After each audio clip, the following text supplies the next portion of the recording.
Magandang umaga sa lahat. Welcome kayo sa ating gawain. Dito na po tayo sa mga awit 36:9. Akin pong babasahin. Sa'yo rin nagmula silang lahat na may buhay. Ang liwanag ng taglay mo sa amin ay gumagabay. Purihin nawa ang Diyos sa pagbasa ng kanyang salita. Tayo po ay manalangin. Kaya na maraming salamat po sa iyong salita, O Lord, sa pangalan ni Jesus. Amen and amen. So ito po ang isa sa mga stage po rito. No? So baka pwede subukan natin.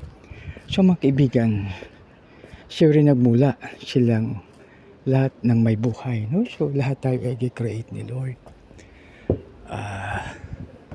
Lahat tayo ay i-create niya. Na tayo created ni Lord sa ika-6 na araw. Nilalang po tayo. Kaya yan, ang liwanag ng taglay mo sa amin ay gumagabay. No? So nandyan ang araw sa araw at ang buwan sa gabi. No? So kaya ano tayo, mga kaibigan, love na love tayo ni Lord.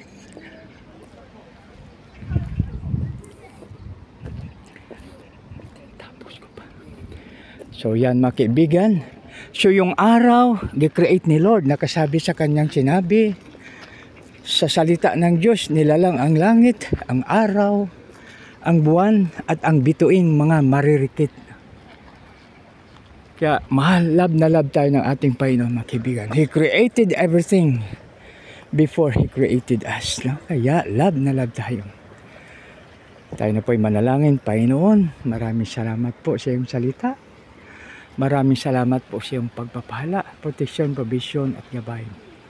Lord, salamat sa pangalan ni Jesus. Naming Panginoon tagapagligtas, lahat pa'y magsabi ng Amen and Amen. God bless us all.